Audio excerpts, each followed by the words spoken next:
মুমিন ভার্সেস মুমিন।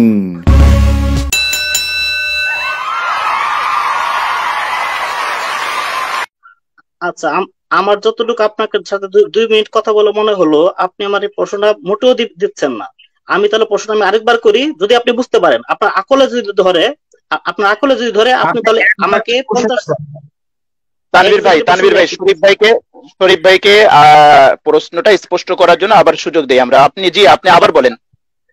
আচ্ছা, যেহেতু মদ ব্যবসার সাথে অনেক মানুষ জড়িত ছিল, মানুষের আয় রোজগারও একটা বিষয় ছিল, সেখানকার অর্থনীতিও একটা জড়িত ছিল, তবু মহান আল্লাহ তাআলা মদটাকে হারাম ঘোষণা করেছেন।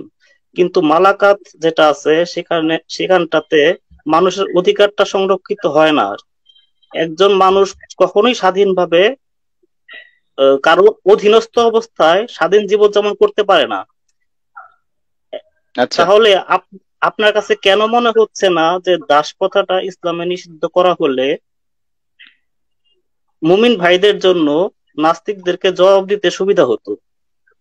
আচ্ছা ঠিক আছে, আপনার প্রশ্ন হচ্ছে দাসপ্রথা নিয়ে, এখন মদের থেকে দাসপ্রথায় চলে আসছেন। এবার দাসপ্রথাটালে জবাবটা দিই। আপনি কোরআন হাদিস কোন জায়গায় একজন মুসলিমকে দাস বলা হয়েছে? আমি মালাকাত শব্দটা ইউজ করেছি, আমি দাস শব্দ ইউজ করিনি, মালাকাত শব্দ ইউজ করেছি। যে ভাষা ভাই আপনি আবার মিথ্যাচার করছেন, আপনি এই মাত্র দাস কথাটা বলে আবার বলছেন দাস কথাটা বলেন। আপনি তো এই মাত্র দাস কথাটা বললেন ভাই, আপনি কেন মিথ্যাচার বলতেছেন? আবার বলতেছেন মালাকাত। মালাকাত শব্দের অর্থ তো দাস না। হ্যাঁ রহমানি ভাই, আপনার মিউটে আছে। মালাকাত শব্দের অর্থ দাস, এটা কোন ডিকশনারিতে পাইছেন আমার বলেন তো? জি তানভীর ভাই, আমি একটু শরীফ ভাইকে বলি যে মালাকাত শব্দের অর্থটা দাস দাসী এটাই বোঝায়। বুঝেছেন প্রিয় ভাই শরীফ ভাই? মালাকাত শব্দের অর্থ আরবি শব্দ, তার অর্থ হচ্ছে অধীনস্থ। অধীনস্থ মানেই হলো এখানে মালাকাত শব্দটা বিশেষ করে দাস দাসী বোঝানোর জন্যই মালাকাত শব্দটা এখানে ব্যবহার হয়। জি তানভীর ভাই, আমি একটু শরীফ ভাইকে বলি যে মালাকাত শব্দের অর্থটা দাস দাসী এটাই বোঝায়। বুঝেছেন প্রিয় ভাই শরীফ ভাই? মালাকাত শব্দের অর্থ আরবি শব্দ, তার অর্থ হচ্ছে অধীনস্থ।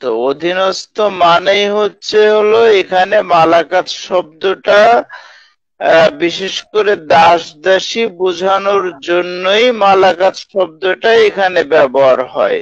আমার মনে হয় বিষয়টা বুঝতে পেরেছেন। সুতরাং মালাকাত শব্দ আর দাস দাসী এটা আহামরি কোনো পার্থক্য নেই। আরবি শব্দ হচ্ছে মালাকাত আর দাস দাসী হচ্ছে আমি বাংলা। জানি তানভীর ভাই পেঁচায়। মিউজিক।